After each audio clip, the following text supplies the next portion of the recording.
нағыз ұбт-да химиядан келуі мүмкін сұрақты бірге талдап көрейік.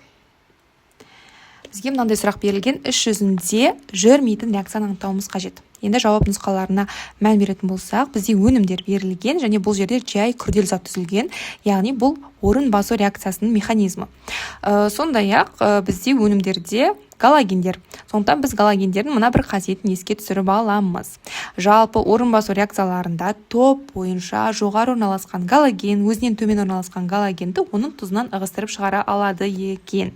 Енді топ бойынша галогендер қалай орналасатын еді? Фтор, хлор, бром, йод болып. Яғни бұл жерде фтор, хлор, бром, йодты олардың тұздарынан ығыстырып шығара алады. Ал хлор, бром мен йодты, бром сәйкесінше тек қана йодты оның тұзынан ығыстырып шығара алады екен. Енді жауап нұсқаларын тексеріп шығайық. Бірінші жауап нұсқасында бізде не істеген? Хлор бромды оның тұзынан ығыстырып шығарған. Енді бұл реакция іс жүзінде жүреді. Неге? Өйткені хлор бромнан топ бойынша жоғары орналасқан. Яғни бұл іс жүзінде жүретін реакция. Екінші реакцияны қараймыз.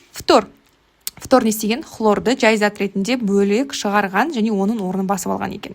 Бұл реакцияда іс жүзінде жүреді, себебі фтор хлордан топ бойынша жоғары орналасқан.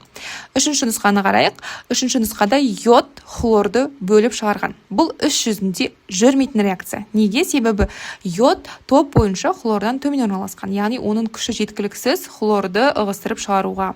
Сондықтан бұл іс жүзінде жүрмейтін реакция екен. Енді Д нұсқасын тексеріп шығайық. Бұл жерде бром не істеген? Йодты оның тұзынан бөліп шығарған. Бұл іс жүзінде жүретін реакция, себебі бром топ бойынша йодтан жоғары орналасқан. Сол себепті де бұл сұрақтың дұрыс жауабы С нұсқасы болады екен. Дәл осындай басқа да нұсқа талдауларды көргің келсе, парақшаға тіркелуді ұмытпа, және видео ұнаған болса, міндетті түрде лайк басып, тіркелуді де ұмытпаймыз. Барлық қызық ақпараттар осы парақшада.